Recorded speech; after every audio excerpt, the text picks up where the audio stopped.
ఉపార్సిన్. ఇది గ్రీకు మరియు హీబ్రూ భాష.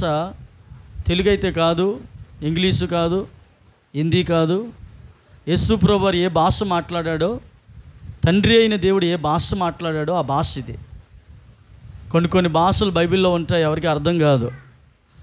మెనే టెకిల్ ఉపార్సిన్ అనేటువంటి మాట స్వయాన దేవుడే ఒక గోడ మీద ఈ పేరు రాశాడు. Praise Lord. జాగ్రత్తగా వింటే అర్థమవుతుంది. మధ్యలో కనుక అటు ఇటు తిరిగినా నిద్రపోయినా ఏం అర్థం కాదు. మీ మనస్సులో, మీ తలంపులు, మీరు ఆలోచనలు వాక్యం మీద పెట్టాలని మనం చేయించు ఉన్నా. చెవి గలవాడు ఆత్మ చెప్పుచున్న మాట వినుగాక. ఆమేన్. ప్రభు ఈ స్థలంలో వినుబుద్ధుముకు పుట్టించునుగాక. హల్లెలూయా. బెల్షెజర్ అనేటువంటి రాజు 1000 మందితో ఒక వివాహాన్ని ఏర్పాటు చేశాడు. అతని తండ్రి పేరు, ప్రియులారా, మనం అలా చదువుకుంటూ పోతే బెల్షెజర్ యొక్క తండ్రి కూడా రాజే, నెబుకద్నెజర్. బెల్షెజర్ 1000 మందితో విందు చేసినప్పుడు విందుకు సంబంధించినటువంటి వస్తువులు, ద్రాక్షారసం తాగటానికి పాత్రలో, రొట్టె తినటానికి పాత్రలో యెరూషలేము అనబడినటువంటి దేవుని మందిరములో నుండి అతడు తీసుకొని వచ్చాడు. దేవుని మందిరంలో ఉన్నటువంటి వస్తువులు, పరిశుద్ధమైన స్థలంలో ఉన్న వస్తువులు ఏమయ్యాయి అంటే అపవిత్రమైన స్థలానికి వెళ్ళాయి. 1000 మందితో విందు చేసేటప్పుడు ఆ వస్తువులన్నీ కూడా ఆ యొక్క విందుకు ఉపయోగించబడ్డాయి. రాజుగారికి, రాజుగారి రాణీలకు, ఉపపత్నులకు, అక్కడ ఉన్నటువంటి వాళ్ళందరికీ కూడా వస్తువులు ఉపయోగించుకున్నారు ఆ రకంగా. ఆ విషయము దేవుని దృష్టికి వెళ్ళింది. ఆకాశము నుండి పైనుండి దేవుడు చూసినప్పుడు ఆ రాజు చేసినటువంటి పని దేవుని దృష్టికి ప్రతికూలంగా మారింది. పరిశుద్ధమైన స్థలంలో ఉండవలసిన వస్తువులు అపవిత్రమైన స్థలంలో ఉంటే దేవుడు కోపపడ్డాడు. దేవుడే ఆ రాజుని, బెల్షెజర్ రాజును రాజుగా పెట్టాడు. ఆ రాత్రి ఒక వ్రాత గోడపైన ఈ విధంగా వ్రాయబడ్డది. రాసినటువంటి ఆ రాత ఇప్పుడు చదివా. మెనే టెకిల్ ఉపార్సిన్. రాజుగారికి అర్థం కాలేదు. మెనే ఏంటి, ఈ టెకిల్ భాష ఏంటి, ఒక మనిషిని చేయి వ్రాత వచ్చి రాయడం ఏమిటని. ఒక 2 వారాల కిందట పరిశోధన చేయటానికి ఆకాశాన్ని దాటి వెళ్ళారట విమానం మీద. వారి కెమెరాలు పట్టుకొని పరిశోధన చేయడానికి వెళితే 2-3 గ్రహాలు దాటిన తర్వాత వారి పరిశోధనలో ఒక చిన్నటి బొమ్మ ఒకటి చిక్కింది. ఏమిటంటే మనుషుని యొక్క చెయ్యి వ్రేలు పడ్డాయట. ఈ చెయ్యి ఎలా పడ్డదట. Praise Lord. అంటే ఒక మనిషిని చెయ్యి ఎలా ఉంటుందో అట్టి విధంగా జూమ్ తీసి దగ్గరకు లాగితే ఒక చెయ్యి ఆకారంలో ఉన్నదట. భక్తుడైన దేవుడు అంటున్నాడు, మన దేవుడు మహాకాశములు పట్టజాలని గొప్ప దేవుడు. అతని చెయ్యి అంత పెద్దది ఉంటే అంత కాలు ఎంత పెద్ద ఉంటుంది అతని యొక్క. అందుకనే గ్రహాలన్నీ, మానవుడు కానీ, భూమి మీద ఇసుక రేణువులు కానీ ఏదియు ఆయన దృష్టికి మరుగై ఉండదు. ఆ పరిశోధనలో తేలింది ఇది దేవుని హస్తము. ఏ హస్తము? మీరు కూడా చాలాసార్లు ఫేస్బుక్లో చూస్తుంటారు. దేవుని హస్తము కనిపించింది, దేవుని హస్తము కెమెరాలకు చిక్కింది. ఇది మానవుని హస్తము కాదు, ఇది దేవుని హస్తమే అని. ఆ హస్తము ఆ గోడ పైన ఒక మాట రాసి వెళ్ళిపోయింది. ఏమిటి ఆ మాట అంటే, ఇదిగో మెనే టెకిల్ ఉపార్సిన్.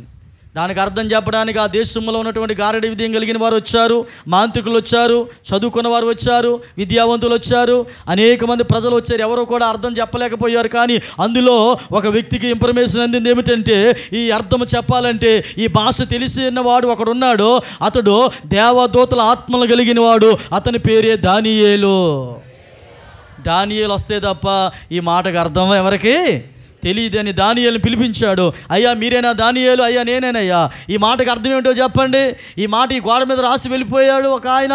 ఆ చెయ్యి వచ్చి రాత రాసి వెళ్ళిపోయింది అనగానే ఆ దానియేలు అంటాడు, ఆ వ్రాతలు చెప్పడానికి అర్హుడైతే కాదు, కానీ దేవుడి పక్షమందు నిలబడి ఆ మాటకి నేను అర్థం చెప్పుదానని చెప్పి ప్రార్థనాపూర్వకంగా వెళ్ళి బెల్షస్సర్ రాజుకి చెప్పాడు. మెనే మెనే అనగా అర్థమేమిటో పూర్తిగా వివరించాడు. స్తోత్రము కలుగునుగాక. అప్పుడు రాజుగారికి ఏం చెప్పాడంటే, మెనే అనగా అర్థం ఏమిటంటే నీ ప్రభుత్వ విషయంలో లెక్క చూసి వేశాడు. ఏం చూసి వేశాడు అంటే, ఇంతవరకు నువ్వు ప్రభుత్వం చేసావు కనుక ఇంతవరకు నీ ప్రభుత్వాన్ని దేవుడు తీసివేసేస్తానని అర్థం అన్నమాట. నీ ప్రభుత్వ విషయంలో లెక్కలు చూడగా, హల్లెలూయా, నీ ప్రభుత్వ విషయంలో లెక్కలు కట్టగా అందులో నీవు దేవునికి ప్రతికూలమైన వ్యక్తిగా కనబడ్డావు. నీ ప్రభుత్వ విషయంలో దేవునికి ప్రతికూలమైన వ్యక్తిగా కనబడ్డావు. ఏ ప్రభుత్వం అయితే చేస్తున్నావో ఆ ప్రభుత్వ విషయంలో దేవుడు లెక్క చూచినప్పుడు ఆ లెక్కల్లో నీవు తప్పుగా కనబడ్డావు. అందుకనే ఈ రోజు నుంచి ఈ సీటు దేవుడు పీకిపోతున్నాడని చెప్పాడు. దేవునికి స్తోత్రం కలుగునుగాక.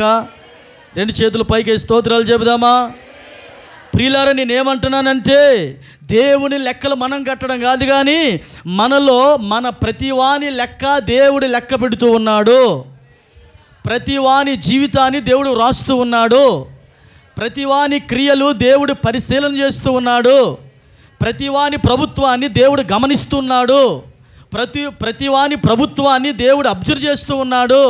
ప్రతివానిని దేవుడు వాచ్ చేస్తున్నాడు. ఈ ప్రభుత్వ విషయంలో, కుటుంబ విషయంలో ఎలాగుంటున్నావు, సంఘం విషయంలో ఎలాగుంటున్నావు, భార్య విషయంలో ఎలాగుంటున్నావు, భర్త విషయంలో ఎలాగుంటున్నావు, బిడ్డల విషయంలో ఎలాగుంటున్నావు, సమాజంలో ఎలాగుంటున్నావు, 10 మందితో పని చేసేటప్పుడు ఎలాగుంటున్నావు, ఎవరు లేనప్పుడు ఎలా ఉంటున్నావు, అందరూ ఉండేటప్పుడు ఎలా ఉంటున్నావు. ఏ మాత్రము దేవుని దృష్టికి లెక్క సరిగ్గా లేకపోతే దేవుడు మనకి కూడా మెనే మెనే అంటాడు. ఏమంటాడు చెప్పండి? మెనే మెనే, ఓ మెనే మెనే, నీ ప్రభుత్వ విషయంలో నీ లెక్క నేను చూసేసాను, అయిపోయింది నీ పని అంటున్నాడు. హల్లెలూయా. బైబిల్ సెలవిస్తుంది చూడండి.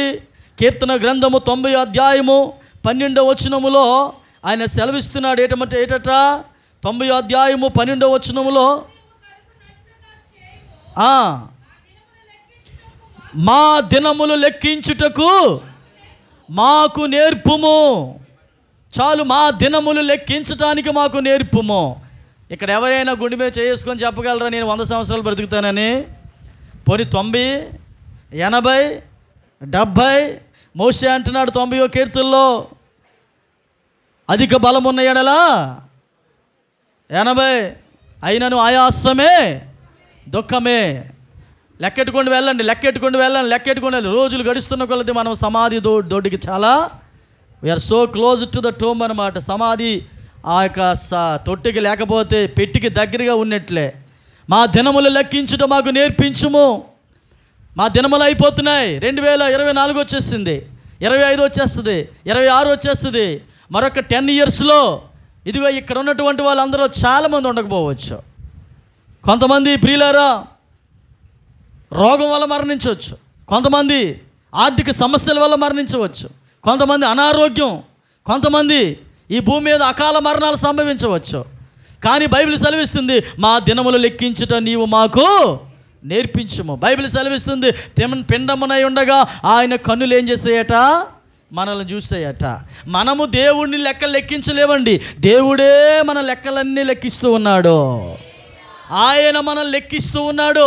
మన దినములు ఎన్ని సంవత్సరాలు బ్రతకాలో ఆయన చేతిలో ఉంది, ఎన్ని దినాలు బ్రతకాలో ఆయన చేతిలో ఉంది, ఎన్ని సంవత్సరాలు ఉండాలో ఆయన చేతిలో ఉంది, ఎన్ని గడియలు ఎన్ని నెలలు ఈ భూమి మీద నీ ఉండాలో ప్రతీది కూడా దేవుడు రాసి పెట్టాడు. దారంటే వెళ్ళిపోతున్న దానమ్మని తీసుకొచ్చి నేను ఎన్ని సంవత్సరాలు బ్రతికి చెప్పండి అని చెప్పి చెయ్యి చూపించుకో. ఆమె చెయ్యిస్తే ఏమంటుంది? సోది చెప్పిన వాళ్ళు చూసారా? ఆ చెయ్యి చూసి అంటుంది, నా తల్లే 100 సంవత్సరాలు బ్రతికేస్తావే అంటుంది. 2000 రూపాయలు ఎక్కువ ఇస్తే ఇంకో 200 సంవత్సరాలు అంటుంది. అలాంటి బూటకపు మాటలు, అబద్ధపు మాటల వల్ల మనుషులు బ్రతకడు, దేవుని కృప వల్ల మాత్రమే బ్రతుకుతాడు. మన దినములను లెక్కించడానికి దేవునికి ఒక్కనికే సాధ్యము. లెక్కలట చెప్పండి గట్టిగా. లెక్కలు చూసేవాడు, లెక్క పెట్టేవాడు ఎవరంటే ప్రభు అయిన యేసుక్రీస్తు వాడు ఒక్కడే. ఒక్కొక్కరు ఎన్నో సంవత్సరాలు బ్రతుకుతారో, ఎన్ని దినాలు ఉంటారో, నిమిషాలతో సహా, సెకండ్లతో సహా దేవుని సముఖములో మన చిట్ట ఆయన రాసి పెట్టాడు. రెండోది ఏమన్నాడు చూడండి, మత్తయి సువార్త 12వ అధ్యాయం 36వ వచనములో ఆయన సెలవిస్తున్న మాట ఏమిటంటే, మత్తయి సువార్త 12వ అధ్యాయము 36వ వచనములో బైబిల్ సెలవిస్తుంది, మనుష్యుడు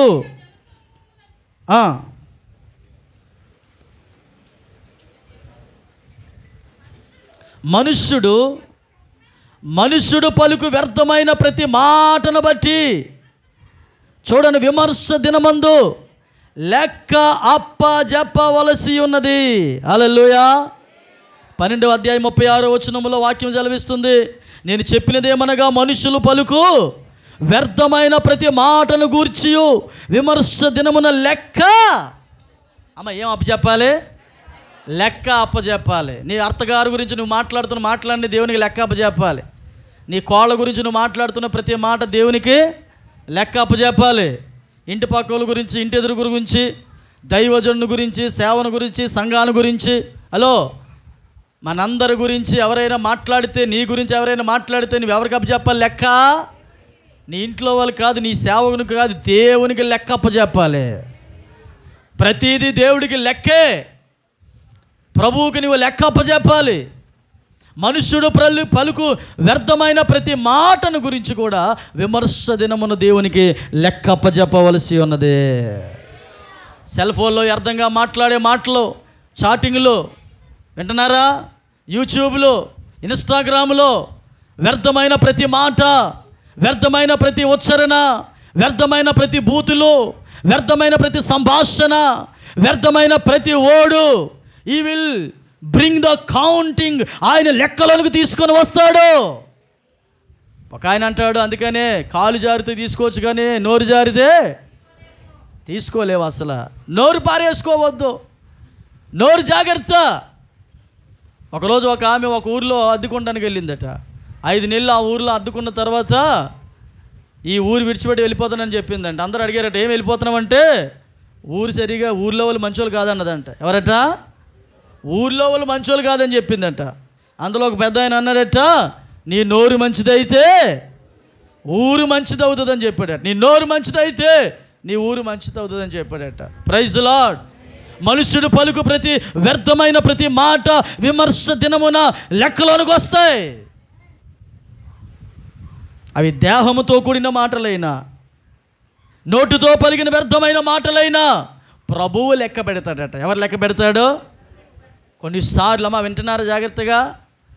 నేను చాలా సందర్భాలలో ప్రారంభంలో ఉండేటప్పుడు సేవకు వచ్చిన 5 సంవత్సరాల తర్వాత అందరినీ లెక్క పెట్టుకుండేవాడిని. 1 2 3 4 5 6 14 13 15 మందినా ప్రభా 15 మంది వచ్చారు, అయిపోయింది.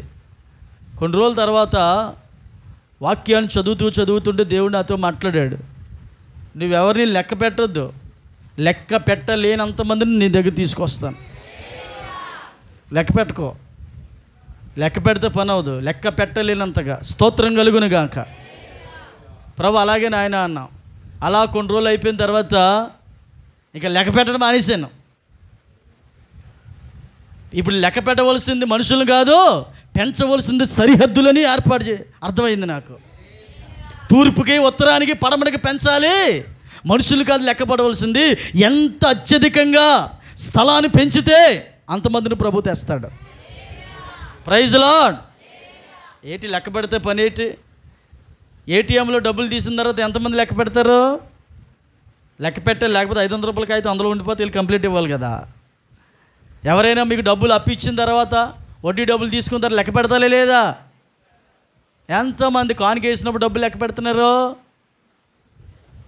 లెక్క పెట్టుకోవాలి. నీకో 10 నాకు 20 నీకు 50. స్తోత్రం కలుగునుగాక.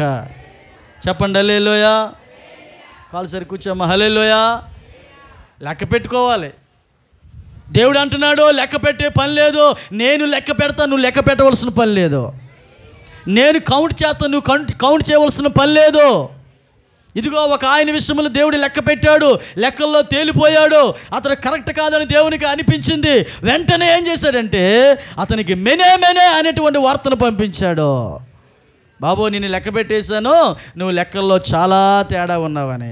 ఎంతమంది భార్యలు భర్త 500 రూపాయలు ఇస్తే ఇంటికి కనీసం ఒక 5 రూపాయలను తెచ్చి భర్త చేతిలో పెట్టిన వాళ్ళు ఎంతమంది ఉన్నారు? మళ్ళీ ఏం పెడతామండి 5 రూపాయలు? వింటున్నారా? 10 రూపాయల కాగితం మిగిలిన లెక్కలన్నీ లెక్క పెట్టి ఆ 10 రూపాయల కాగితం భర్త చేతిలో పెట్టినటువంటి ఆ స్త్రీ దేవుని దృష్టిలో గొప్పదే. వింటున్నారండి? నీకు లెక్కలు లేవు, కానీ దేవునికి సమస్తము లెక్క పెడతాడు ఆయన. భార్య ఏమో జేబులు తరుగుతుందట, తల్లి ఏమో కడుపు ఏమో చూస్తుందట. బిడ్డలు ఆకలితో ఉన్నారా, కడుపు లోపలికి ఉందా, అసలు తిన్నాడా లేదా అని. భార్య ఏమో జేబులు తరుగుతుందట. హల్లెలూయా. ప్రియులారా, ఒక రోజు ఏమైందంటే దావీదైన మహాభక్తుడు, రోజుకి 7 సార్లు ప్రార్థన చేస్తున్న వ్యక్తి, పరిశుద్ధుడు, ప్రార్థనాపరుడు, గుడ్డివాడు, కుంటివాడు, మోగవాడు, చెవిటివాడు, రక్తస్రావం స్త్రీలు యేసు ప్రభుని ఏమని పిలుస్తున్నారు తెలుసా?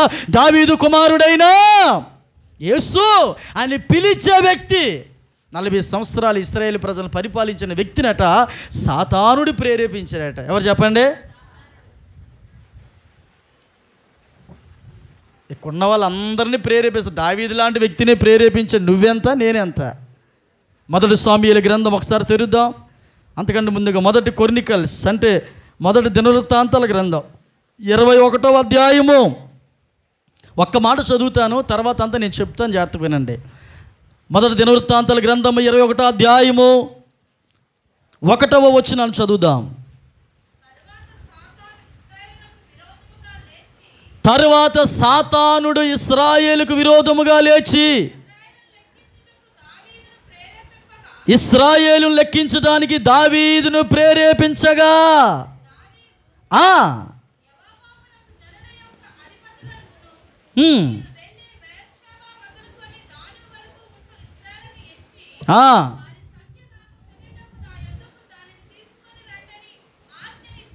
మీరు ఇంటికి వెళ్ళి ఆ చివరి అధ్యాయం అంతా చదువుకోండి దయచేసి. నా వైపు ఇలా చూడండి, ఆ మాట చూడండి ఎలా ఉందో. బాబు యవనస్తుల పిల్లలు వినాలి. తరువాత సాతాను ఇశ్రాయేలుకు విరోధముగా లేచి ఇశ్రాయేలును లెక్కించుటకు ఎవరిని ప్రేరేపించాడట? దావీదుని ప్రేరేపింపగా. ఏ రోజు ఇశ్రాయేలుని దావీదు లెక్కించలేదు. యుద్ధానికి వెళ్ళినప్పుడు కానీ, ఓడిపోయినప్పుడు కానీ, గెలిచినప్పుడు కానీ, ఇంటికి వచ్చినప్పుడు కానీ ఏ రోజు కూడా దావీదు ఇశ్రాయేలును లెక్కించలేదు. సాతానుడు దావీదుని ప్రేరేపించాడట. సాతానుడు దావీదుని ఎప్పుడైతే ప్రేరేపించాడో ఇప్పుడు దావీదు ఏం చేశాడంటే యోవాబుని పిలిపించి ఇశ్రాయేల్ అందరినీ కౌంట్ చేయమని చెప్పాడు. యోవాబు తెలుసా? అయ్యా రాజా, రాజుగా ఉండి ఇన్ని సంవత్సరాలు అయిపోయింది, కానీ ఏ రోజు ఈ పని నువ్వు చేయలేదు. ఎందుకో నాకు మంచిగా అనిపించట్లేదంటే, నేను చెప్పినట్టుగా చేయరా వెళ్ళి అన్నాడంతే. యోవాబు వెళ్ళి అందరిని లెక్కించాడు. యుద్ధం చేసేవారు ఎంతమంది, కత్తులు పట్టుకునేవారు ఎంతమంది, గొడ్డలు పట్టుకునేవారు ఎంతమంది, అందరినీ కౌంట్ చేయగా ఆ విషయము దేవునికి ప్రతికూలమైపోయిందట. నా పేరు పెట్టబడిన నా జనులు లెక్కించాడు దావీదు అని చెప్పి ఆ ప్రతికూలమైనటువంటి వాతావరణాన్ని దావీదు చూచి దావీదు అంటున్నాడు, అయ్యా నేను బహు చిక్కుల్లో పడ్డాను, బహు ఆపదలో ఉన్నాను, బహు ఇబ్బందిలో ఉన్నాను. అప్పుడు దేవుడు ఏం చేశాడంటే ఒక ప్రవక్తను దావీదు దగ్గరికి పంపించాడు. స్తోత్రం కలుగునుగాక. గాదు అనేటువంటి దీర్ఘదర్శిని దావీదు దగ్గరికి పంపించాడు. ఆమేన్. దావీదు, నీ ఎదుట నేను 3 విషయాలు పెడుతున్నాను. హల్లెలూయా. 3 సంవత్సరాలు భయంకరమైనటువంటి కరువా, 3 నెలలు శత్రువుల చేత పారిపోతావా, 3 దినాలు కత్తి చేత హతమవుతావా? చెప్పండి. 3 సంవత్సరాలు భయంకరమైన కరువు కావాలా? 3 నెలలు. ఎన్ని నెలలు? 3 నెలలు శత్రువులు తరుముతూ ఉంటే పారిపోతావా? 3 దినాలు నీ జనులందరూ చచ్చిపోతున్నారు. ఈ 3 దినాలు నీవు శిక్ష అనుభవిస్తావా? ఈ 3ని ఎదుటి పెట్టాను, ఏది కావాలో కోరుకో అన్నాడు దేవుడు. ఆ మాటలు అర్థమవుతున్నాయండి? 3 సంవత్సరాలు ఏంటి? 3 నెలలు పారిపోవాలి. శత్రువు తరిగితే పారిపోవాలి, ఇంక గెలవడానికి అవ్వదు. ఇంకా 3 రోజులు దోత వస్తుంది, అందరిని చంపేస్తుంది, ఎవడు బ్రతకడు. ఏది కావాలి? ఇదంతా ఎందుకు జరిగిందంటే దావీదు ఏది చేయకూడదు అది చేశాడు, ఎవరిని లెక్క పెట్టకూడదు వారిని లెక్క పెట్టాడు. ఏ పనిలో అయితే దేవుడు ఉండాలో ఆ పనిని కూడా దావీదే తీసేసుకున్నాడు. హలో, దేవుడు చేయవలసిన పని మనం తీసుకోకూడదు. సేవకుడు ఉండే ప్లేస్లో సేవకుడు, విశ్వాసం ఉండే ప్లేస్లో విశ్వాసం ఉండాలి. దైవజనుడి ప్లేస్ దైవజనుడిది, విశ్వాస ప్లేస్ విశ్వాసది. సేవకుడు కాకుండా సేవకుడు అని చెప్పుకోకూడదు, విశ్వాసి కాకుండా విశ్వాసం చెప్పుకోకూడదు, పరిశుద్ధులని కాకుండా పరిశుద్ధులని చెప్పుకోకూడదు, నీతిమంతురాలు కాకుండా నీ నీతిమంతుడును నేను భక్తిపరుని చెప్పుకోకూడదు. ప్రతిదీ దేవుడు లెక్కలోకి తీసుకొని వస్తాడు. హల్లెలూయా. సో నేనేమంటున్నానంటే నీ ఎదుట 3 విషయాలు పెట్టాను. 1, 3 సంవత్సరాలు కరువు అనుభవిస్తావా? 3 నెలలు శత్రు తరిమితే పారిపోతావా? 3 నెలలు 3 రోజులు కత్తి చేత హతమవుతావా? దావీదేమన్నాడంటే, ప్రభువా, మనుషుల చేతిలో పడుట కంటే నీ చేతిలో పడుటే మేలు అనుకున్నాడు. ఒక దూత వచ్చింది, అందరినీ నరుక్కుంటూ వెళ్ళిపోయింది. ఒక్క రోజులోనే దరిదాపుగా 3 దినాల్లో నరుక్కుంటూ వెళ్ళడమే 70,000 మంది కంటే ఎక్కువ మంది చనిపోయారు. ఎందుకు వచ్చింది ఇదంతా? సాతాను ప్రేరేపణ అండి. ఏ ప్రేరేపణ? హలో, స్తోత్రం కలుగునుగాక. సాతాను ప్రేరేపణ. సాతాను ప్రేరేపించాడట, తాగేశాడట. సాతాను ప్రేరేపించాడట, పనికిమాల మాటలట. సాతానుడు ప్రేరేపించాడట, ఇంకోటంట. సాతానుడు ప్రేరేపించాడట, అబద్ధాలట. ఒక వ్యక్తి అన్నాడు, అబద్ధాలు రాయకూడదు, అబద్ధాలు పాడకూడదు, అబద్ధాలు ఆడకూడదు. స్తోత్రం కలుగునుగాక. సాతానుడి ప్రేరేపణలో పడిపోయాడు దావీదు. లెక్కించాడు, తన జనుల మీదకి విపరీతమైనటువంటి శాపాన్ని కొని తెచ్చుకున్నాడు. అతని లెక్క వినాలి, మనందరి లెక్కలు ఎవరి దగ్గర ఉన్నాయే? ఎప్పుడు దేవుడు మనల్ని మేనే మేనే మేనే మేనే అనకూడదు. హల్లెలూయా. మేనే మేనే అంటే అయిపోయిందే. మన మొదటి బ్రాంచ్లో సేవకుల కోసం చెప్పకూడదు, కానీ సందర్భం వచ్చింది కాబట్టి చెప్తున్నారు. రూబేన్ పాల్ గారు ఒక పాస్టర్ గారిని తీసుకొచ్చి పెట్టాడు అక్కడ. ఇతడు 3 నెలలు ఇక్కడ ఉంటాడు, ఆ చర్చి పనులు అన్నీ చేస్తారు అని అంటే, పాస్టర్ గారులు అంటే అందరూ మేము నమ్ముతాం, ఎవరొస్తే వాళ్ళు నమ్మడమే. మొన్న ఒక ఆయన వచ్చాడు, వెనకాలేమో బట్టలు ధరించుకొని బట్టలు పెట్టుకొని మూట ఏం పక్కన పెట్టుకొని వచ్చాడు. ఏదో వచ్చాడు, టీ ఇచ్చాము, అంతా అయిపోయింది. మళ్ళీ రెండోసారి వచ్చాడు. ఈమె నీకు ఏమవుతుంది అన్నాను. ఆమెకి నాకు సంబంధం లేదండి అన్నాడు. సంబంధం లేని మనిషిని ఎందుకు బండి మీద ఎక్కువ తిప్పిస్తున్నావు నువ్వు? సువార్త చేస్తారట. ఏ వార్త? కొండలు వెళ్ళి, గొట్టలు వెళ్ళి, లోయలు వెళ్ళి సువార్త చేస్తారట. ఆమెదేమో తుని, ఈయనదేమో ఎక్కడో గుంటూరు, మన ఎవరైతే రాజమండ్రి పక్కన గోకవరం అట. సంఘం ఉందా? లేదు. పరిచర్య ఉందా? లేదు. ప్రభు కొరకు భారం ఉందా? లేదు. శ్రమ ఉందా? ఏమీ లేదు. తిరగడమే పని. ఎవడేమిస్తాడు? అదే పని, అదే జాబు. ఆయన నాగబు చెప్తే నేనేమో పాస్టర్ గారు వచ్చేసి ప్రత్యేకమైనటువంటి ప్రసంగాలు చేస్తారని ఎనవేట్ చేయడం, మనోళ్ళేమో చప్పట్లు కొట్టడం. ఒక 3 దినాల కిందట ఏం చేశాడంటే ఫుల్గా తాగేసి పడుకున్నాడు ఇంట్లోనండి.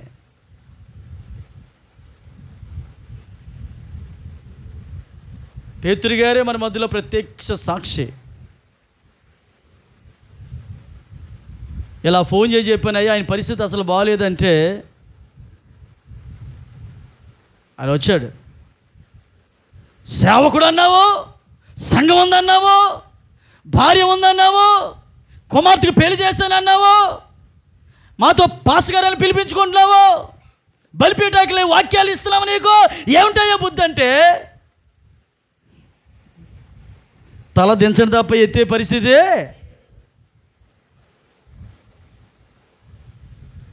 అతని లెక్క ఏమైందని చెప్పరే?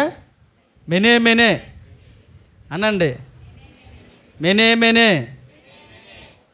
మెనే మెనే.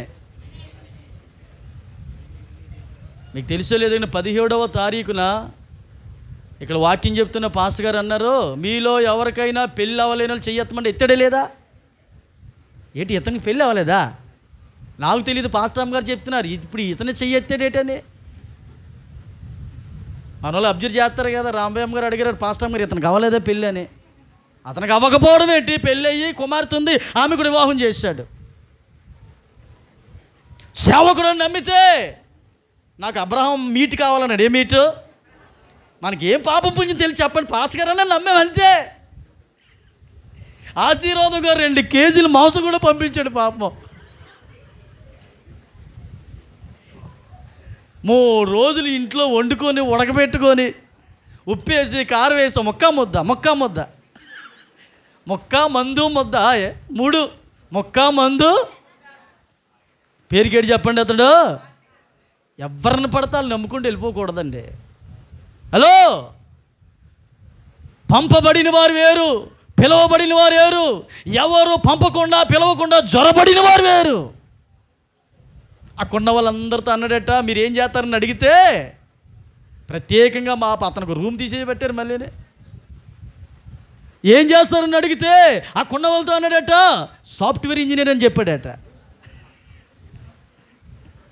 నెలకి జీతం ఎంత చెప్పండి? 70,000 అట. ఎంత? అమ్మ బాబోయ్. ఒక్కో వారం ఒక్కో ఫ్లాష్ లూజ్ జరుగుతూ ఉంటే గుండు గబేలమంటుంది. Praise lord. మేనే చెప్పండి. లెక్కలో నిన్న వచ్చాడు అతడు, చాలా సీరియస్గా వచ్చాడు కారులో.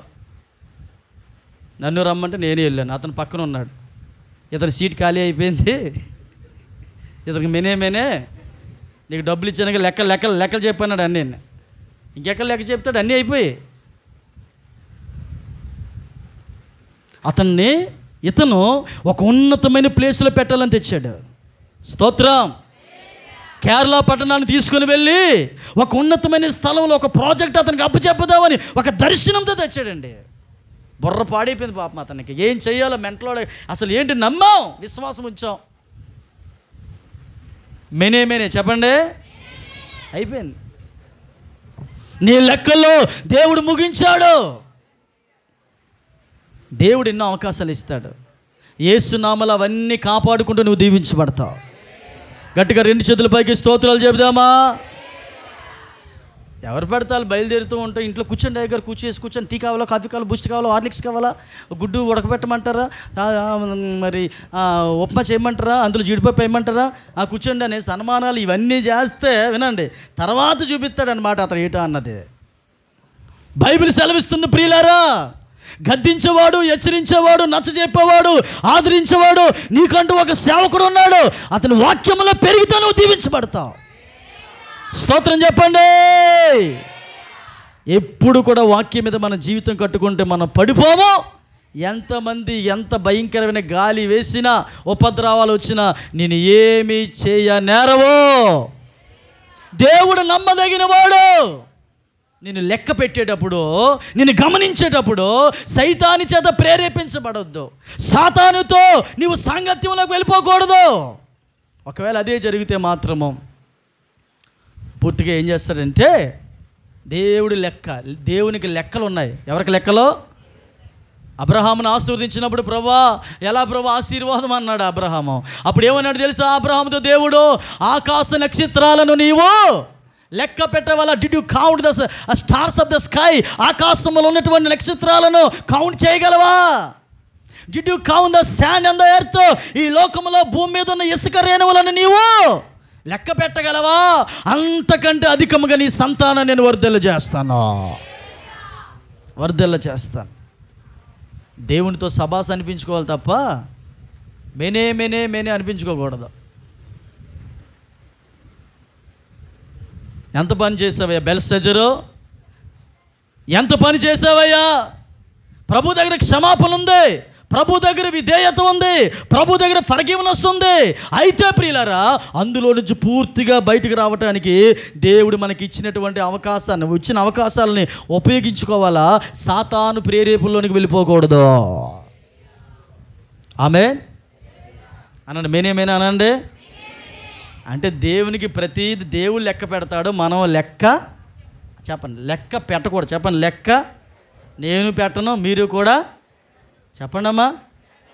పాస్టర్ గారికి దశభాగం అలా సంవత్సరానికి 2,000 వేసుకుంటే 2,100 వేసుకుంటే 5,000 ఎంత లేకపోయినా ఒక 2 లక్షలు వచ్చేస్తుందా? లెక్క పెట్టావంటే అంతే, అయిపోయింది. ఇంకా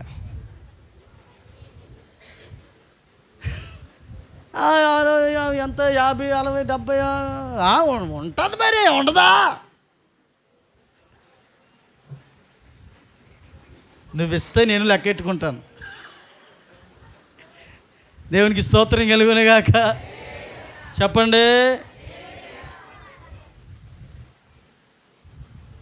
మా నాన్నగారు ప్రభు నమ్ముకొని 45 సంవత్సరాలు అవుతుంది. మేబీ 45 years అబవ్ అవుతుంది. మేము ఎవరో పుట్టకముందు చాలు ప్రభు నమ్ముకున్నాం. దేవుడు ఆ విశ్వాసం చూసి అతన్ని సంఘములో ఒక పెద్దగా దేవుడు నిర్మించాడు. 6 పెద్దలు ఉండారు చర్చిలో. ఎంతమంది? ఒక్కొక్క పెద్దకి బొజ్జంత ఉంటుంది, ఇంత లావు ఉంటారు. ఒకరోజు కాకినాడ ఆటో ఎక్కడానికి ఆటోలో కూర్చుంటే ఆటో డ్రైవర్ తేలిపోయాడు అంటండి. అంత బరువు అన్నమాట. వీళ్ళు వెనకాల కూర్చుంటే ఆటో డ్రైవర్ పైకి వెళ్ళిపోయి దిగంటారా అంటే అప్పుడు దిగారు. అప్పుడు బాగా వేటు బాగా లావు. అయితే 3 నెలలకు ఒకసారి, అంటే పాస్టర్లు ఉన్నారు, ప్రత్యేకమైన పాస్టర్ గారులకు కూడా చర్చెస్ ఉన్నాయి. వీళ్ళు వెళుతున్న సంఘంలో ఒక 3,000 మంది, పిల్ల పిసికి నల్లోడు తెల్లోడు పొట్టోడు పొడుగోడు అందరూ కలిపి ఓ 3,000 మంది ఉంటారు. ఈ కానుకల బాక్సులు ఉంటాయి కదా, మందైతే ఇది చిన్నది, ఈ పెద్ద బాక్సులు ఉంటాయి ఎంత ఇస్తే. 3 నెలలకు ఒకసారి ఏం చేస్తారంటే అవన్నీ లెక్క పెడతారు. లెక్క పెట్టి పాస్టర్ గారికి అప్పచెప్పేస్తారు, అయ్యా ఎంత వచ్చిందని. ఒకరోజు ఆ వార్త నాకు అందింది. ఆ తాళాలు ఏం చేశారంటే మా నాన్నగారికి ఇచ్చారు. ఎవరికి? కానుకలు పెట్టి తాళాలు. నేనేమన్నానంటే దయచేసి ఆ డబ్బుల జోలికి కానీ ఆ తాళాల జోలికి కానీ వెళ్ళొద్దని చెప్పాను. Praise Lord. అమ్మ నా మాట జాగ్రత్తగా వినాలి. వెళ్ళొద్దనంటే ఏమన్నాడు? వెళ్ళొద్దు, అది మన పని, నీ పని కాదు అది. ఆ పని వేరే వాళ్ళది ఉంది. నువ్వు వెళ్ళావా, వాక్యం విన్నావా, దేవునికి ఇచ్చావా, వచ్చావా, అంతే. పెద్దగా ఉండు పర్వాలేదు, కానీ ఆ మూమెంట్లోకి వెళ్ళదు, ఆ పరిచర్య నీది కాదన్న. మొత్తానికి వెళ్ళడం మానేశాడు. అందరూ అడిగారట, ఎందుకు రావట్లేదంట. ఏమీ లేదండి మా బాబు వెళ్ళొద్దు అన్నాడు పాస్టర్ గారు. అంటే ఆ సర్లే అని చెప్పి మిగతా దాంట్లో లెక్కడానికి వెళ్ళారు. 6 ఉంటే పెద్దలో 2 బ్రతుకున్నారండి, 4 చచ్చిపోయారండి. లేరు ఇప్పుడు వాళ్ళు. వారి కుటుంబాలు కానీ, వారి వ్యాపారాలు కానీ, వారి పిల్లలు కానీ చిన్న పిల్లలు అయిపోయారు. అందులో మా నాన్నగారు వెళ్లకుండా ఉండడానికి బ్రతుకున్నాడు. పొడుగు దావీదని పొడవుగా ఉంటాడు. వివాహం అయినప్పుడు ఇక్కడికి వచ్చాడు. అతని పేరు దావీదు. అతడు బ్రతుకున్నాడు. ఎవరు చేయవలసిన పని వాళ్ళు చేయాలి. ఆ పని మనదే. పెద్ద చర్చి కట్టుకున్నారు. కట్టుకొని సేవకుడి లెక్క సేవకుడు అప్పచెప్పాలి దేవునికి. విశ్వాసి లెక్క విశ్వాసి దేవునికి అప్పచెప్పాలి. మన పని అది కాదు. అలా వెళ్ళకపోవడం బట్టి ఈరోజు దేవుడు ఆరోగ్యంగా దేవుడు ఉంచాడు. చెప్పాలి 2 చేతులు పైకైతే. కొన్ని లక్షల కోట్లు వస్తుంది అమౌంట్. అలా దేవునికి ఇచ్చేవారు ఉన్నారు అక్కడ. దేవుళ్ళు లెక్క పెట్టాలి, మనం కాదు. హల్లెలూయా. Don't count. ఎప్పుడు కౌంట్ చేసుకోవద్దు. దేవుడు లెక్క పెట్టేటప్పుడు ఆ లెక్కలలో సరిగ్గా మనం కనబడినప్పుడు దేవుడు మనల్ని మెచ్చుకుంటాడు. మెనే అనేసారు నలుగురిని. మెనే వాళ్ళు మెనే వెళ్ళిపోయారు. హల్లెలూయా. సో మెనే అని వచ్చింది. ఆ రాజుగారి లెక్కల్లో ఇదయ్యాడు. రెండవదిగా అక్కడ రాయబడిన మాట ఏమిటంటే టెకెల్. చెప్పండి. టెకెల్ అనగా త్రాసులో తక్కువ వానిగా కనబడితివి. ఎందులోనట? త్రాసులో ఎలా కనబడ్డాడట? దేవుడి దగ్గర ఒక త్రాసు ఉందండోయ్. ఆ త్రాసులో తుయ్యగా, ఆ త్రాసులో తక్కువ వానిగా బెల్షజ్జర్ కనిపించాడు. త్రాసులో తక్కువ వానిగా ఉన్నాడు. త్రాసులో తేలిపోయాడు. త్రాసు తెలుసు కదా, తక్కిడి అంటారు. తెలుగులో తక్కిడ, బ్యాలెన్స్. ఇంగ్లీష్లో బ్యాలెన్స్ అంటారు, త్రాసు అంటారు, తక్కిడి అంటారు. ఆ తక్కిడిలో ఒక పక్కనేమో ఏం పెడతారు? గ్రామ్స్, కేజీ, అర కేజీలు పెడతారు. మరొకటి ఖాళీగా ఉంటుంది. దేవుడు తూచినప్పుడు, దేవుడు ఆ త్రాసు పెట్టినప్పుడు అందులో బెల్షెజరు తక్కువ వానిగా కనబడుట. టెకేల్ అంటే నువ్వు తక్కువ వానిగా కనబడ్డావు కనుక ఈ రాజ్య పరిపాలన చేయడానికి అసలు నీవు రాజుగా ఉండడానికి వీలే లేదని దేవుడు చెప్పేశాడు. ఈ రోజుల్లో సంఘాల్లో ఉన్నటువంటి ప్రియులు తేలిపోవడానికి గల కారణం ఏమిటో బైబిల్ సెలవిస్తుంది. చూడండి, ప్రసంగి గ్రంథం 10వ అధ్యాయం 1వ వచనములో వాక్యం ఏమి సెలవిస్తుందంటే, ప్రసంగి గ్రంథం 10వ అధ్యాయము 1వ వచనములో వాక్యము మనం గమనించినప్పుడు 10వ అధ్యాయము 1వ వచనములో ఏమని ఉన్నది అక్కడ? ప్రసంగి గ్రంథం, బొక్కావాని తైలములో చచ్చిన ఈగల పడుట చేత అది చెడు వాసన కొట్టును, కొంచెము బుద్ధిహీనత త్రాసులో ఉంచిన ఎడల జ్ఞానమును ఘనతను తేలగొట్టును. కొంచెం బుద్ధిహీనత. ఏ బుద్ధిహీనత? కొంచెము బుద్ధిహీనత.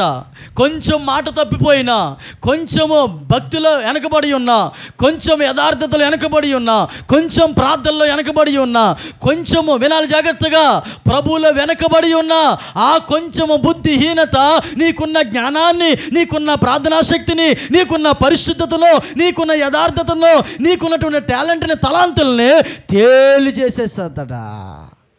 కొంచెము బుద్ధిహీనత త్రాసులో ఉంటే నీ జ్ఞానాన్ని, నీకున్నటువంటి మంచిదానాన్ని తేలగొట్టును అన్నాడు. టెకేల్ త్రాసులో తూయగా నువ్వేమైపోయావో? తేలిపోయావు. ఒకవేళ దేవుడే వచ్చి నిన్ను చూసినప్పుడు ప్రార్థన తక్కువైతే తేలిపోతావు, వాక్యము చదవడమో వినడం తక్కువైతే తేలిపోతావు, సహవాసానికి దూరం అయితే తేలిపోతావు, త్రాసులో పెట్టగా తేలిపోతావు.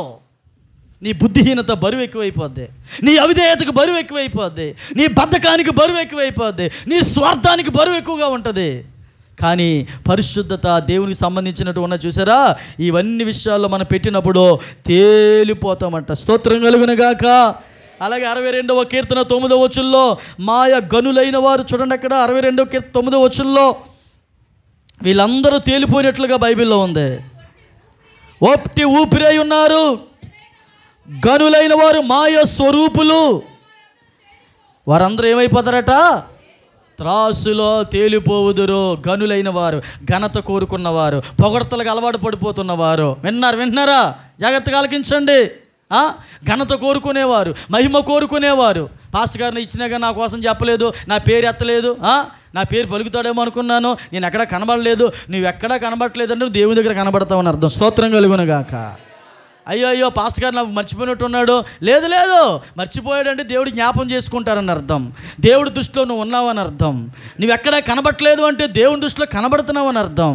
మాయ స్వరూపులు, గనులైనటువంటి వాళ్ళందరూ కూడా త్రాసులు ఏమైపోతారు? తేలిపోతారు. తేలిపోయే వ్యక్తిగా ఉండకూడదు. నీవు కనబడకూడదు, కానీ నీ పని కనబడాలి. హలో, నీ క్రియ కనబడాలి, నీ పేరు ఎక్కడా కనబడకూడదు.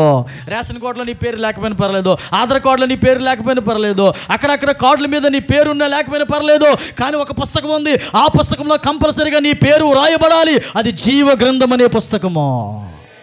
ప్రకటన గ్రంథంలో వాక్యం సెలవిస్తుంది, అవని పేరు అయినను జీవ గ్రంథమందు రాయబడని ఎడలా వాడు మండుచున్నా అగ్ని గుండానికి వెళ్ళిపోతాడట. స్తోత్రం కలుగునుగాక.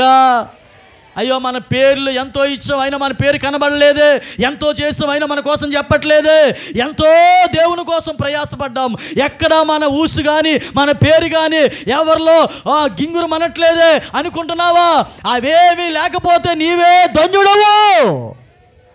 ఎందుకంటే దేవుని దగ్గర నీ పేరు ఉంది, జీవగ్రంథమందు నీ పేరు ఉంది. ఆ సహకారుల పేర్లు జీవగ్రంథమందు రాయబడ్డాయని బైబిల్లో రాయబడ్డది. స్తోత్రం కలుగునుగాక. త్రాసులో ఏమైపోకూడదు? టెకెలిగా అయిపోకూడదు, తేలిపోకూడదు. త్రాసులో పెట్టినప్పుడు ఈ మాత్రం కొంచెముగా తోవకూడదు, నువ్వు బరువు ఎక్కువ అవ్వాలి. హల్లెలూయా. ఎప్పుడైతే నువ్వు బరువుగా ఉంటావో అప్పుడే దేవుడు నిన్ను బట్టి సంతోషిస్తాడు, ఆనందపడతాడు. హల్లెలూయా. చెప్పండి, 2 చేతుల పైకైతే హల్లెలూయా చెప్పాలి. హల్లెలూయా. ఒక ఆయన ఒక ఇంటికి వెళ్ళాడు. అయ్యా, నేను మీ ఇంటికి వచ్చాను అన్నాడు. ఎంతమంది పిల్లలు అన్నాడు. ఉన్నారు ఒక అందరూ కలిపి ఒక 8 మంది ఉంటారండి. 8 మంది. Okay, right. పెద్దోడిని పిలవండి అన్నాడు. అరే పెద్దోడా, ఎక్కడున్నావు, రారా. వచ్చా. ఓకే, నిన్ను దేవుడు రాజుగా చేయాలనుకుంటున్నాడు అన్న. నన్నా నేనేనా సరిపోతానైతే అన్నాడు. మరి పిచ్చోడా, అతను కాదు రాజు. ఎవరు ప్రభా? ఏంటి ఇంకా ఎవరు ఉన్నాడండి రెండోవాడు. పిల్లవా, ప్రభా ఈయనేనా? కాదు అన్నాడు. మూడోవాడు వచ్చాడు. హైట్గా ఉన్నాడు, వెయిట్గా ఉన్నాడు, బాగా ఉదయాన్నే లేచట జిమ్కి వెళ్తాడట, బాక్సింగ్ ఫైటింగ్కి వెళ్తాడట, కండలు బాగున్నాడు. ఇతనేనా? ఇతను కాదా? నేను నాలుగోవాడిని పిలవ. నాలుగోవాడు వచ్చాడు. ఏం చేస్తావు? అన్ని రకాల విద్యలు వచ్చండి నాకు, ఎలా ఆడాలో, ఎలా పాడాలో, ఎలా డ్యాన్స్ చేయాలో అబ్బా అన్నాడు. అతను కాదు. ప్రభు ఇతనేనా? ఇతను కాదన్నాడు. 7 ఎంతమంది అయ్యారు? ఎవరు కాకుండా ఎందుకు తెచ్చావు ప్రభు నన్ను ఇంటికి? వెళ్ళిపోతూ మాట, ఇంకెవరైనా ఉన్నారండి? ఉన్నాడండి. మరి ఏడండి ఆయన? ఆడి సంగతి మీకు ఎందుకండి? వాడి సంగతి మీకు ఎందుకో? ఇక్కడ 7 ఉన్నారా? ఈ 7 లెక్క చూడండి. ఈ 7కున్న బలము, ఈ 7కున్న జ్ఞానము, ఈ 7కున్నటువంటి తలాంతులు ఈ దేశంలో ఎవరికి? వీళ్ళ సంగతి చూడండి. అలా కాదు సార్. మరి ఎలాగా? అతన్ని కూడా చూసేసి నేను కొంచెం వెళ్ళిపోతాను. అతనితో మీకు పని ఏంటి? అతనికి ఏది రాదు. ఏ విద్యలు, కత్తి దుయ్యడం రాదు, ఈటే ఇసరడం రాదు, బాణం వేయడం రాదు. అతనికి తెలిసిందల్లా ఒకటే. ఏంటి? చిన్న గిటార్ పట్టుకొని గోచుకొట్టు వేసుకొని ఒంటి మీద బట్టలు లేకుండానా బండ మీద కూర్చొని ఒకటే తెలుసు. ఏమిటది? యెహోవా నా కాపరి, యేసయ్యా నా ఊపిరి, నాకు లేమి లేదు, లోయలలో లోతులలో యెహోవా నా కాపరి,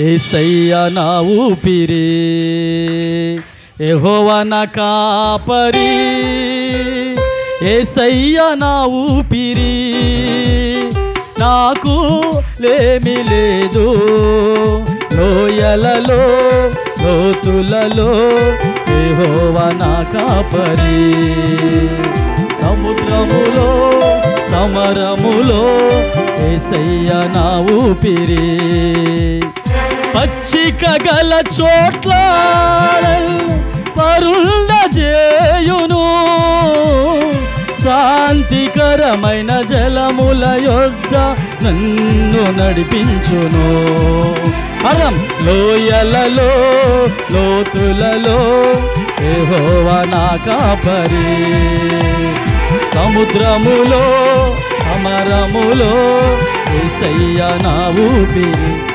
హల్లెలూయా. ఇలా పాడడం తప్ప వాడికి ఏమి? వాడే కావాలి అతనికే. చప్పలు కొట్టి గట్టిగా దేవుని స్తోత్రం చెబుదాం. ఇతడే నేను కోరుకున్నవాడు, ఇతడే నేను ఏర్పరచుకున్నవాడు, ఇతడే నేను ఎన్నుకున్నవాడు. ఒక స్వరము ఆకాశములో నుండి అతనికి వినబడుతుంది. Praise Lord. అంటే 7 తాసులో పెట్టి తోస్తే ఏమైపోయారు వీళ్ళు? చెప్పండి. బలవంతుడు ఏమైపోయాడు? జ్ఞానవంతుడు ఏమైపోయాడు? కెరాట విద్య ఇచ్చినాడు ఏమైపోయాడు? అన్నీ తెలిసినాడు ఏమైపోయాడు? ఏవి తెలియలేనివాడు దేవుని స్తుతించేవాడు, దేవుని ఆరాధించేవాడు, దేవుని ప్రేమించేవాడు, అనేక కీర్తనలు రాసి దేవుని మనసు ఎరిగినవాడు తేలలేదు. అతడే నాకు కావాలి, అతడే నాకు కావాలి. అతనితో నీకు పనేటండి మీకు అన్నాడు. నేను ఏర్పాటు చేసుకున్నవాడు అతడే, నా మనస్సు ఎరిగినవాడు అతడే. చదువు లేదట, పర్వాలేదు నాకు కావాలి. హల్లెలూయా. జ్ఞానం లేదట, అయినా నేను జ్ఞానం ఇస్తే వాడుకుంటాను. గొర్రెలు కాసుకోవడం తప్ప అతనికి ఏమయ్యో, నేనే అతనికి కాపరిగా ఉంటాను. ఆమేన్. అస్సలేండి ఆ కుర్రోడికి బట్టలు వేసుకోవడం కూడా రాదట, నేను రక్షణ వస్త్రముగా ఉంటాను. హల్లెలూయా. ఎల్లు అన్నాడు సమూయేలుతో. ఎక్కడ ఉంటాడండి అన్నాడు. ఇంకా మీరు ఏం చెప్పినా వినరు మీరు. ఈ 7 ఇంటి దగ్గర కూర్చోబెట్టి బాగా పెంచాడండి పీటర్సన్. ఎలాగా? బాగా కూర్చోబెట్టి పెంచాడు యెషయా. 7 అబ్రహాం మాంసం పెట్టి, పేతురు మాంసం పెట్టి, యోనా మాంసం పెట్టి, యాసావు మాంసం. ఏ మాంసం తెలుసా? యాసావు మాంసం. మాంసాలన్నీ పెట్టి బాగా మేపాడు 7. ఒక్కొక్కడు ఆజు అనుభవంలో ఉంటేనే వీళ్ళెవ్వరూ వద్దా మీకు, వెళ్ళు అన్నాడు. అయ్యా మీరు ఆత్మ సంబంధమైన విషయంలో ఉంటే ఆత్మ సంబంధమైన వ్యక్తి అవడం మీకు అర్థమవుతుంది. ఆత్మ సంబంధమైన వ్యక్తికి ఆత్మ సంబంధమైన విషయాలు అర్థమవుతాయి. శరీర సంబంధమైన మనుషులకి ఆత్మ సంబంధమైన వ్యక్తి ఎవడో అర్థం కాదు. నువ్వు శారీరకంగా అర్థం చేసుకుంటున్నావు. ఆత్మ సంబంధమైన వ్యక్తి ఎడారిలో ఉన్నాడు. వెళ్ళు అన్నాడు. వెళ్ళాడు. తైలపు కొమ్ము తీసుకొని, హల్లెలూయా, సమూయేలు ఏం చేశారు తెలుసా? తైలపు కొమ్ము అంటే కొమ్ము ఉంటుంది. ఏ కొమ్ము? గొర్రెపోతు కొమ్ము. ఏ కొమ్ము? గొర్రెపోతు కొమ్ము తీసుకొని ఆ కొమ్ములో తైలాన్ని పోసి దావీదుని అభిషేకించాడు. సౌలుని అభిషేకించినప్పుడు సమూయేలు ఏం చేస్తే తెలుసా? తైలపు బుడ్డి తీసుకున్నాడు. ఏం తీసుకున్నాడు? బుడ్డి ఎలాగ అడగానే పగిలిపోద్ది. అందుకనే అతను అంత కొంతకాలం పగిలిపోయాడు. మెనే టెకిల్ అయిపోయాడు. మెనే అయిపోయింది సౌలు. కానీ దావీదు అలా కాదు. దావీదును సమూయేలు అభిషేకించినప్పుడు తైలపు కొమ్ము తీసుకొని ఆ గొర్రెపోతు కొమ్ములో తైలాన్ని పోసి దావీదుని అభిషేకించాడు. అతన్ని త్రాసులో పెట్టగా త్రాసులో అతను తేలిపోలేదు. దావీదు కుమారుడిగా పిలువబడ్డాడా. ఇక్కడ కూర్చున్న నీ బలాన్ని దేవుడు చూడట్లేదు, నీ ధనాన్ని దేవుడు చూడట్లేదు, నీ తలాంతులు దేవుడు చూడట్లేదు, నీకున్న అందచందాలు దేవుడికి అనవసరం. నీలో ఉన్న ఆత్మీయతే దేవుడికి అవసరం, నీలో ఉన్న పరిశుద్ధత దేవునికి అవసరం, నీలో ఉన్న యథార్థత దేవునికి అవసరం. త్రాసులో పెడితే త్రాసులో పెడితే తేలిపోకూడదు, నీవు బరువుగా కనబడాలి. ఫైనల్గా ఆయన అన్నాడు ఏంటి తెలుసా? ఓ పార్సిన్ అని అండగట్టిగా. అంటే ఓ పార్సిన్ అంటే నీ రాజ్యం నీ యొద్ద నుండి తీసివేయబడి మరొకరికి వేయబడును. దేవునికి స్తోత్రం కలుగునుగాక. చెప్పాలి గట్టిగా, నీ రాజ్యము నీ యొద్ద నుంచి తీయబడి మరొకరికి. ఎవరైనా జాగ్రత్తగా ఆలకించాలి. ప్రాముఖ్యమైన ఘటానికి వచ్చాం, ముగింపులోకి వచ్చాం. స్తోత్రం చెప్పండి. పాట పాడుతున్నానని గర్వపడితే నీ ప్లేస్లో మరొకరు వస్తారు. ప్యాడ్ బాగా కొడుతున్నానని గర్వపడితే నీ ప్లేస్లో ఇంకొకడు వస్తాడు. కీబోర్డు వాయించినోడు నేను ఒక్కడనే ఉన్నా, నేను తప్ప దిక్కు లేదని నువ్వు అనుకుంటే నీ ప్లేస్లో ఇంకొకరు వస్తారు. ప్రార్థన చేసిన నాకంటే బాగా ఎవరో ప్రార్థన చెయ్యరు, నా ప్రార్థన చేస్తే సైతాను కూడా గరగరగరగల్లాడుతూ వణుకుతాడు అనుకుంటే నీ ప్లేస్లో ఉపార్సిని అయిపోతావు. ఏమైపోతావు? ఉపార్సిని అనండి. అంటే నీ తలంతు తీసి మరొక్కరికి ఇవ్వబడును. హల్లెలూయా. ఇవి నేను కలుపుకున్నాను. దైవజనుడిగా సేవ సరిగ్గా చేయకపోతే నా ప్లేస్లో దేవుడు ఇంకొకరిని పెడతాడు. హల్లెలూయా. దైవజనుడిగా పరిచర్య సరిగా చేయకపోతే, సేవకునిగా యథార్థంగా లేకపోతే నా ప్లేస్లో మరొక దేవుడు నిలబెడతాడు. నేను ఎక్కువగా దేవునికి నాకంటే కొన్ని కోట్ల మంది ఉన్నారు దైవజనులు వేసేకే. నువ్వు లెక్క కాదు దేవునికి, నీకంటే పరిశుద్ధులు కోట్ల మంది ఉన్నారు. ఉపార్సిన్ అనే మాట మనకి సంబంధించి ఉండకూడదు. ప్రభువా నేనున్నాను, నన్ను వాడుకోమని చెప్పాలి. అందరు గట్టిగా చెప్పండి, స్తోత్రం చెప్పండి గట్టిగా. ఫరో ఏం చేశారు తెలుసా? ఫరోకి గర్వం ఎక్కువ. అంటే ఎక్కువ ఎవరు? ఏ ఫరోకి? ఐగుప్తు దేశంలో ఉన్న ఫరోకి గర్వం ఎక్కువట. గర్వం ఎక్కువైనటువంటి ఫరోని ఏం చేశాడు తెలుసా? గద్దె నుండి పైనుండి కిందకి దించాడు. ఆ ప్లేస్ని దేవుడు మరొకరికి ఇచ్చాడు. స్తోత్రం కలుగునుగాక. అమ్మ హామాను తెలుసా? హామాను ఎంతమంది తెలుసు? మీ ఇంటి పక్కనేనండి. స్తోత్రం. హల్లెలూయా. హామాను గారు ఎంతమంది తెలుసు? స్తోత్రం చెప్పండి. హామాను గారు జాబ్ ఎవరికి వచ్చింది? చెల్లమ్మ ఎవరికి వచ్చిందమ్మా? మొర్దెకైకి. ఎవరికి? చెల్లమ్మ ఎవరికి వచ్చింది? బైబిల్ తెచ్చుకోలేదా? దేవునికి స్తోత్రం కలుగు. యేసు రక్తమే జయం. హల్లెలూయా. బాబు ఎవరికి వచ్చింది? మొర్దెకైకా. ఎందుకు వచ్చింది? హామానుకు ఉపార్సిన్. హామాను పని అయిపోయింది. హామాను స్థానాన్ని దేవుడు మొర్దెకైని పెట్టాడు. సౌలు స్థానంలో దేవుడు దావీదుని పెట్టాడు. గట్టిగా స్తోత్రం చెబుదామా? హల్లెలూయా. బైబిల్లో ఒక ఆయనకి 5 తలాంతులు ఇచ్చాడు, ఒక ఆయనకు 3 తలాంతులు ఇచ్చాడు, ఒక ఆయనకు 1 తలాంతు ఇచ్చాడు. 1 తలాంతు ఇచ్చిన వాడు దాన్ని ఉపయోగించుకోకుండా భూమిలో కప్పెట్టాడు. 5 తలాంతులు 5కి సంపాదించాడు, 3కి 3 సంపాదించాడు. అందరూ బాగానే ఉన్నారు. అయితే ఈ 1 తలాంతు కలిగిన వాడు ఆ తలాంతు దేవునికి ఇచ్చిగా ఏమన్నాడు తెలుసా? 5 తలాంతులు కలిగిన వాడిని, బలా నమ్మకమైన మంచి దాసుడా, ఈ తలాంతులో నమ్మకంగా ఉన్నావు కాబట్టి 5 తలాంతులు కలిగిన వారికి 1 తలాంతు ఇమ్మని చెప్పి, కలిగిన వారి ప్రతి ఒక్కరికి ఇవ్వబడును. స్తోత్రం చెప్పండి. మీకు దేవుడు మంచి తలాంతులు ఇచ్చాడు. దేవుడు ఆ తలాంతులు మిమ్మల్ని వాడుకొనును గాక. ప్రార్థన చేస్తున్నావు, ప్రార్థన పరురాలుగా ఉందువుగాక. పడిపోకుండా దేవుడు నీకు సహాయం చేయనుగాక. నీ పరిశుద్ధత నువ్వు కాపాడుకుందువుగాక. నీ వ్యక్తిగత విశ్వాసం నువ్వు కాపాడుకుందువుగాక. నిన్నెవడో పడగొట్టకుండా ఉండునుగాక. పడిపోయే గొడ్డలుగా కాదు, లేచే గొడ్డలుగా ఉందువుగాక. స్తోత్రం.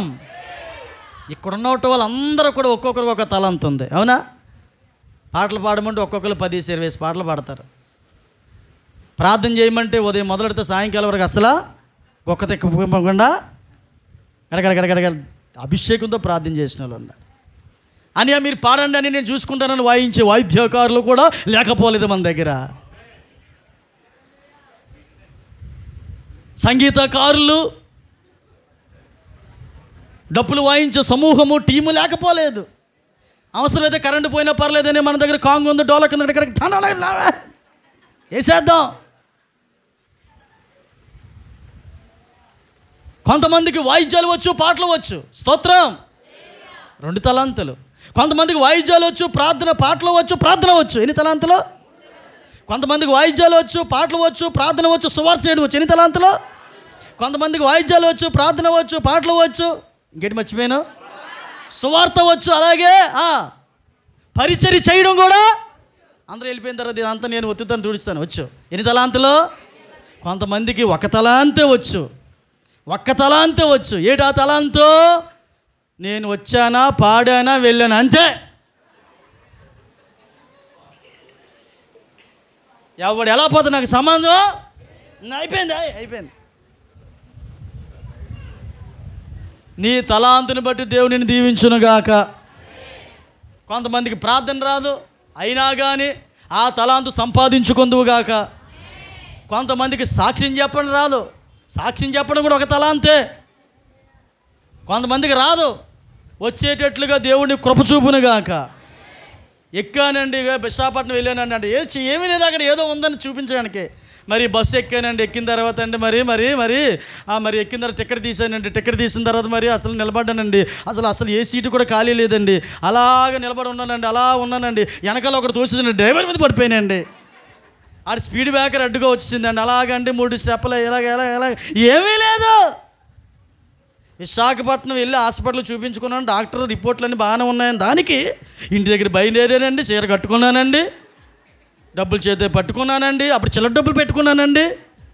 ఆడు ముందుగానే కండక్టర్ అడుగుతారని 5 రూపాయల కోసం మరీ పెట్టానండి. ఏంటండి? యేసునామములో దేవుడు నిన్ను మంచి సాక్షిగా వాడుకొనుగాక. సాక్ష్యం చెప్పే రీతిలో దేవుడు నిన్ను మలచునుగాక. ఆ తలాంతు నువ్వు కాపాడుకుందువుగాక. ఉపార్సిన్, నీ ప్రభుత్వం వేరే ఒక్కరికి ఇవ్వద్దు. నీ స్థానాన్ని నిలబెట్టుకో. నీ ప్లేసులో నువ్వు నమ్మకమైన వ్యక్తిగా ఉండు. దేవుడు నీకు ఏ పొజిషన్ ఇచ్చాడో ఆ పొజిషన్లో దేవుడు నిన్ను దీవించబోతున్నాడో. హలో, నీ పొజిషన్ నువ్వు కాపాడుకో. ఒక ఆరాధికుడిగా దైవజనుడితో తిరుగుతూ, దైవజనుడితో ఉంటూ, సేవకుడి పక్కన ఉంటూ, సంఘ బిడ్డలుగా ఉంటూ, వాయిద్యకారులుగా ఉంటూ ఉన్నావా? ఆ స్థానాన్ని ఎవడో భర్తీ చేయకుండా నీ స్థానాన్ని నువ్వు కాపాడుకో.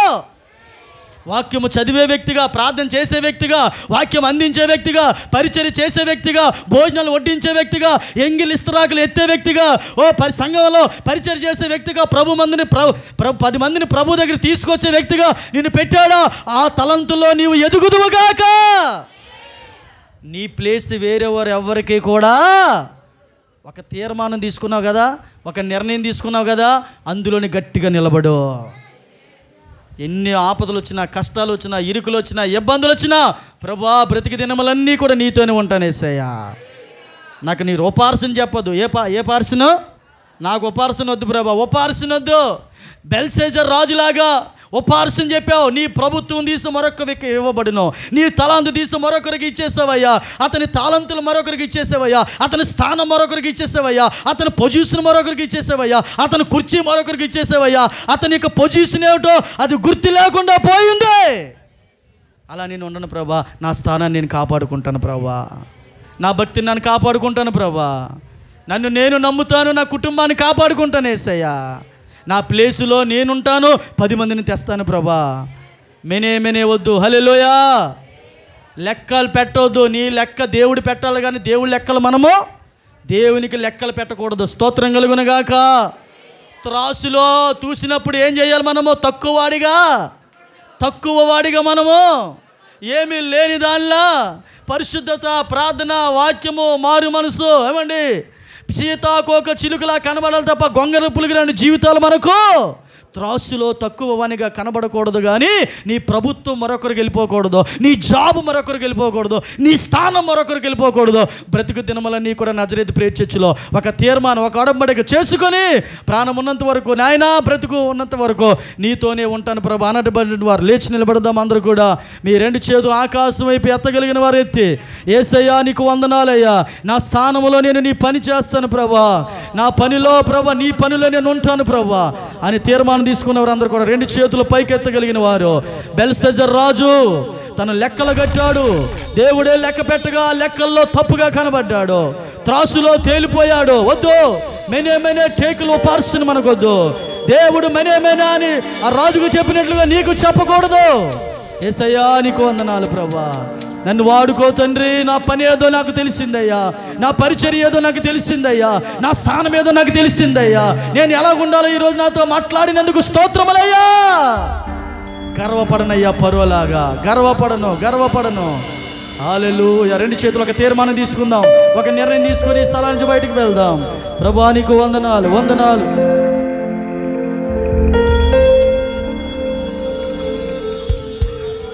Praise the Lord. యవన బిడ్డలు, వృద్ధులు అందరూ కూడా తక్కువ వానిగా కనబడడానికి వీలు లేదు. ప్రభువా తేలిపోతున్నావేమో, తేలిపోయే వ్యక్తిగా ఉన్నావేమో, పడిపోయే వ్యక్తిగా ఉన్నావేమో. యేసయ్యా, సహోదరి, చెల్లెమ్మ, తమ్ముడు, అన్నయ్య, ప్రభు నీతో మాట్లాడే మాట, నీ తలాంతులు ప్రభు కొరకు ఉపయోగించు. Use your talent for the God's glory. నీ తలాంతును ప్రభు కొరకు ఉపయోగించు. నీకు ఇచ్చిన తలాంతు, నీకు ఇచ్చిన ప్రార్థనా జీవితము, ప్రభు నీకు ఇచ్చిన అధికారము, ప్రభు నీకు ఇచ్చినటువంటి ఆ యొక్క ఆత్మీయత నీవు కాపాడుకోవాలి. అలా కాపాడుకుంటే మరొక తలాంతు దేవుడు నీకు ఇవ్వబోతున్నాడు, మరొక ఆశీర్వాదం ప్రభు నీకు ఇవ్వబోతున్నాడు, మరొక అభిషేకం ప్రభు నీకు ఇవ్వబోతున్నాడు, మరొక కృప నీ మీద కుమ్మరించబోతున్నాడు. చేతుల పైకెత్తి స్తోత్రాలు చెప్పండి. హల్లెలూయా. వందనాలు. యేసయ్యా నీకు స్తోత్రాలు. Praise the Lord. హల్లెలూయా.